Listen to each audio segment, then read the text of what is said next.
oh boy, do we have a topic. The things are quite heated at the moment. You know how we mentioned we're going back to the OG supercar days with the racing. We've also got the drama now with teams. We've got AAA versus Walkinshaw at the moment. You know, we've recently had Apex Hunters United and Lucky Dogs. Both have Ryan Walkinshaw and Jamie Whincup. And what's your thoughts on that, mate? It's pretty chaotic at the moment. Yeah, actually, my biggest question, honestly, is what is in Will Brown's contract for Red Bull? Because, you know, he's doing the Lucky Dogs podcast. He's got Ryan Walkinshaw on the show as a guest, working with Brody Kostecki. He's his best mate. Like, can't be too upset about that. But it's started a bit of a rivalry. And then the other side of it, you got Scott Pye, who's his co-driver, which is even more funny. And then they've had Jamie Whincup on their show on Apex. So it's like obviously back in the day when we were talking about rivalries, podcasts weren't a thing. But now, being that everyone's doing one, us, it's brought up some entertainment off the track. Now, I don't know if Ryan Wood's ever going to be on one of these pods. He's been doing the drivers only pod, the official supercar one. And there's a bit of banter there, but they haven't talked about anything rivalry-wise. But that's been the whole topic on the Apex and Lucky Dogs one. So it's brought up a bit of a rivalry that I'm really keen to see maybe explode a little bit in New Zealand. That is Ryan Wood's home as well. So he's going to have a bit of backup there with the fans and you know, a bit of extra motivation to beat everyone, basically. And I just quite quietly, I think the Supers will do really well at Torpor especially. It's brought up a bit of a rivalry that was already stemmed from the back of the championship drama last year, and now it's just risen even more. What's your take on it? Yeah, no, I completely agree. Because if you watched Will Brown, he actually said he noticed that Walkinshaw were fighting them a lot more, both off track and on track, at the Australian Grand Prix. So it's pretty crazy because obviously, for context, the reel from Apex Hunters about Jamie Whincup telling people that the Walkinshaw cars had TIG welding instead of MIG welding, that whole drama happened as a reel. The full pod wasn't released till after the Grand Prix. But before that, that's what started the whole chaotic drama between them. And Will reckons because of that there was just drama in pit lane and on the track, and you definitely saw it too. The way Chaz and Ryan went at it with the 888 cars, especially Chaz and Will. Ryan Wood wasn't really near the 888 cars as much this weekend, but man, you make a good point about New Zealand because it is Ryan Wood's home. It's the first time we're going there since everything happened back in Adelaide. It's going to be interesting, but do you know what I find more interesting as well is the Whincup's reaction versus Ryan Wood's reaction, Ryan Walkinshaw's reaction to the Adelaide drama. Whincup actually said that he's happy for them. He's happy that they were able to take the win. It's a long time coming for that team. Yeah, he's gutted for 888, but he's happy. And then you got Ryan Walkinshaw who's haha, suck shit sort of mentality. It's interesting. It goes to show look, I'm not saying that neither of them are unprofessional, but I'm getting the vibe that Whincup is a tad more just on the fence or on the side of things where he doesn't really give a shit about the off-track stuff, and he's very his sportsmanship's really good. And even when he was racing, especially the Bathurst calamities he had over the years, he never got angry with anyone. It was always, I raised my hand, it's my fault. So when Walkinshaw won, I mean, you can't just do an interview straight off the bat and be like, oh, they cheated, they did this, they did that. You can't do that. But not only for his own personal brand, but the team. He's representing a team with many stakeholders, with many people behind him. It is the most expensive team in pit lane. So he's got a lot to think about there. Now, I'm not saying Ryan Walkinshaw doesn't, but I can imagine he does. So the fact he's been saying these things goes to kind of show what kind of vibe the team is. They're a bit looser with their comments. I guess you could say. I mean, they're not being rude. They're just being a bit more aggressive with their comments. And look, we like it. we think it's cool. But I'm thinking for more like a corporate business kind of situation. Like, what would the sponsors be thinking about what you're saying? And it's only stemming from these podcasts. And that's why I mentioned right at the top of this recording that Will Brown and Scott Pye both have a podcast separately. They're teammates, they're co-drivers, and they've got different sides of the argument on their shows. It's that to me is odd. Like, when I saw that Ryan Walkinshaw was on the Lucky Dog podcast, not related to either driver, I'm like, okay, that's weird. I don't get why that happened, but is what it is. I like it. I like that we've got multiple dynamics of the story. I love it. You know, like, I love it. I just fantastic. Like, how did that get approved is what I was wondering. I don't know, because they got pretty wild. Because, Ryan Walkinshaw pretty much blatantly said that, Ryan Wood was meant to cause some chaos in between, or get involved in the championship. And Jamie's point of the argument was that the FIA actually said, if you do that, and we heard about this last year with the finals, if you interfere with the championship, you will be fined $250,000. And Ryan Wood, wasn't fined back then, or Walkinshaw wasn't fined back then, but then him coming out and saying, that was his, his job essentially that weekend. It's pretty interesting, but no, it's cool. Because even it's got the Apex and Lucky Dogs guys going at each other too. Because Apex is using Ryan Walkinshaw's interview and all that.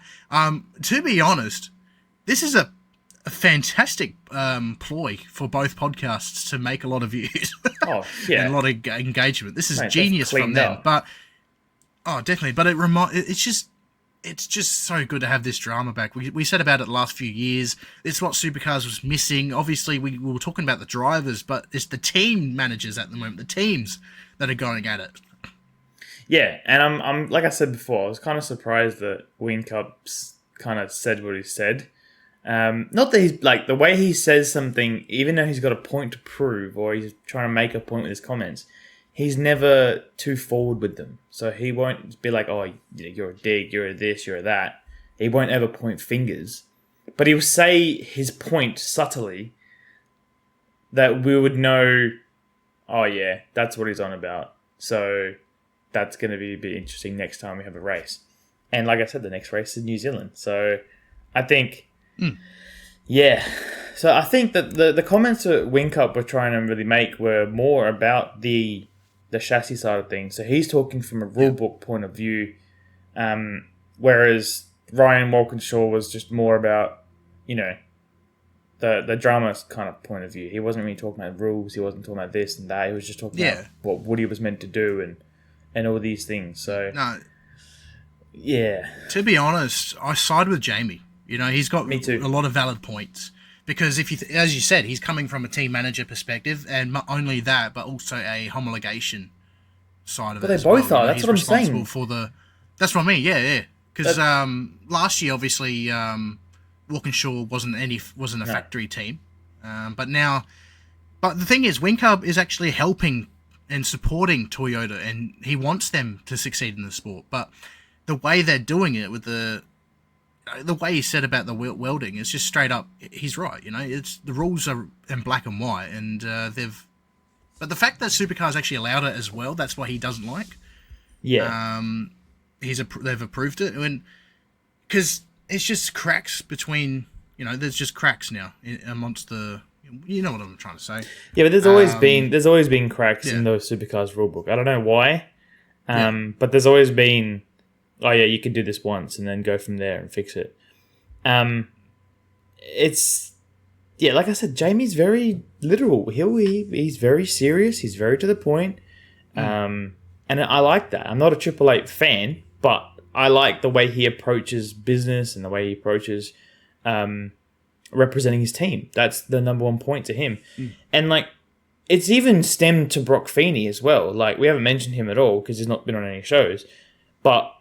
Yeah. Just the professionalism of him, you can so tell has been stemmed off Jamie. Like, is almost like a replica of him. Like, the way Oh, definitely. That's why he Yeah. Yeah. Well, that's why he cops a lot of hate on social media as well. Don't get me started on that. For just stupid reasons, purely because he's a Triple Eight driver.